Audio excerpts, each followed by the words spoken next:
भगवान कृष्ण ने कहा, रावण हमने तुमको युद्ध करने के लिए नहीं बुलाया।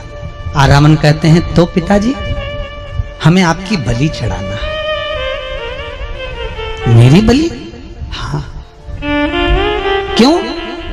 युद्ध के मैदान में चंडी को प्रसन्न करने के लिए दोनों कुल में से एक एक कुल के व्यक्ति की बलि चाहिए। कौरव अपने भाई को भेज रहे हैं, हमारे पास कोई नहीं, 5 में से एक मर गया तो इसलिए बलि तुम्हारी। तो रावण कहता, दादा बलि चढ़ने को तैयार हूं, मैं मरने को तैयार हूं, मैं अभी मर जाता हूं, बलि चढ़ जाता हूं।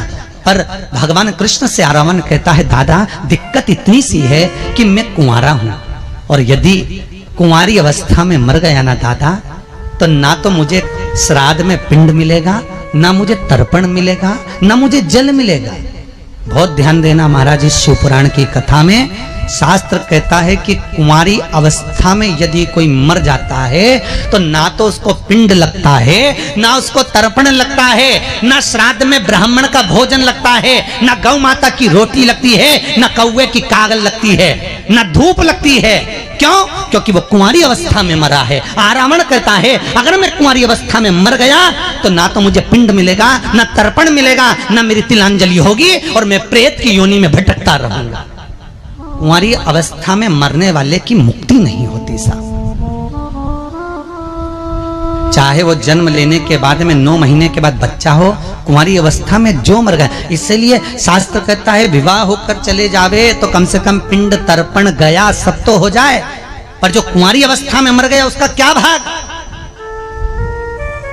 कई लोग कहते हैं महाराज जी भागवत करा देने से पितर तर जाते हैं, हम भी कह रहे हैं भागवत करा देने से पितर तर जाते हैं, पर आहूत कैसे तरेंगे? जो कुंवारी अवस्था में मरे इनको कहते हैं आहूत, ये कैसे तरेंगे? इनकी मुक्ति कैसे होगी? शिव महापुराण की उमाखंड में लिखा है कि केवल एक शिव महापुराण ऐसा तत्व है कि कोई अगर कुंवारी अवस्था में 7 गांव, जिस गांव में शिवपुराण होती है उसके 7 गांव में भी अगर कोई कुंवारी अवस्था में मर गया होता है, और 7 गांव का व्यक्ति में से कोई एक व्यक्ति भी शिवपुराण की कथा में जाकर बैठ जाता है तो उसका पूरे गांव के कुंवारे तर जाते हैं साहब, अगर कोई कुंवारी अवस्था में भी चले गया है। इसलिए शिव महापुराण की कथा कहती है कि सबसे ज्यादा शिव महापुराण की कथा में माताओं को जाना चाहिए। क्यों?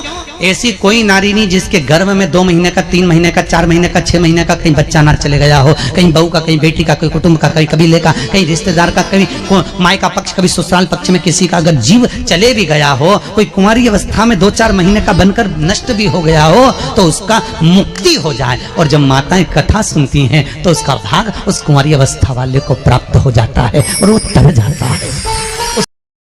3 वृक्ष पितरों के तुल्य हैं। पहला जम के बोलिए पीपल, दूसरा बट वृक्ष, तीसरा बेलपत्री का वृक्ष। 3 पीपल के वृक्ष में 52,000 ब्राह्मण एक साथ निवास करते हैं, इसलिए पितृतुल्य है। बट वृक्ष ब्रह्मा जी के मस्तक से बना, इसलिए पितृतुल्य है। और बेलपत्री का वृक्ष माता पार्वती जी के अश्रु से बना। जब आंसू गिरे थे माता जगत जननी जगदम्बा पार्वती के, उस समय पर पितृलोक में हलचल उत्पन्न हो गई थी। हमारी नातिन की आंख में आंसू कैसे आ गए? मैनावती की पुत्री है, पितरों की नातिन, इसकी अश्रु कैसे गिर गए? पार्वती जी ने कहा, ये आंसू नहीं, मेरा पुण्य भाग प्रकट करती हूं बेलपत्री के रूप में। तो पितरों ने वर दिया था कि यह बेलपत्री का वृक्ष हमारा आशीर्वाद है, इसके नीचे अगर कोई दीप लगाता है, शिव को स्पर्श कर चढ़ाता है, उसके पितरों की शांति होगी, हम स्वयं उसको आशीर्वाद देने के लिए पधारेंगे। बेलपत्र का वृक्ष। तो रात्रि को अगर भूख लग रही है, प्यास लग रही है, तो पितृदोष। दूसरा पितृदोष का लक्षण बताया, घर में कोई शुभ कार्य ना हो, वंश की वृद्धि ना हो, 1 रुपये कमाओ, 1.25 रुपये खर्च हो रहे हैं, पैसा 10 जगह से कमाई आ रही है पर घर में टिक नहीं पा रही है, आया गया, पितृदोष। जरा सी कटोरी पड़ी है उसके पीछे विवाद चालू हो जाए, पानी ढुल गया उसके पीछे विवाद हो जाए, या छोटी छोटी बात में घर में क्लेश मचा हुआ है, पितृदोष है। समझ लो हमारे पूर्वज हमसे खुश नहीं, प्रसन्न नहीं। कोई कहता है गुरुजी श्राद्ध बड़े बेटे को करना चाहिए कि छोटे को करना चाहिए? शिव महापुराण की कथा कहती है, अगर जायदाद का पूरा हिस्सा बड़े ने लिया हो और तुमने अपनी माता का दूध ना पिया हो तो एक ही को कर लेने दो। अगर माता का दूध पिया है और अगर एक अंगूठी भी ली है, जरा सा एक कपड़ा भी अगर सास का लिया है, तो श्राद्ध तो तुझे करना ही पड़ेगा, करना ही पड़ेगा। तूने मेरा दूध पिया है तो बिल्कुल जम के तो बोलो। अगर तुमने उनका कुछ खाया है तो अब एक काम और हो सकता है, गुरुजी वो श्राद्ध अगर हम नहीं करें और बड़े भैया करें और हम उन्हीं के यहाँ चले जाएं तो चले जा, मना कौन कर रहा है? पूड़ी का तेल तू ले जा, खीर का दूध 2 थैली तू खरीद के ले जा। जितना वहां वो सेवा करे उतनी सेवा तुम करो। गलत है क्या? जायदाद का भी तो हिस्सा किया था।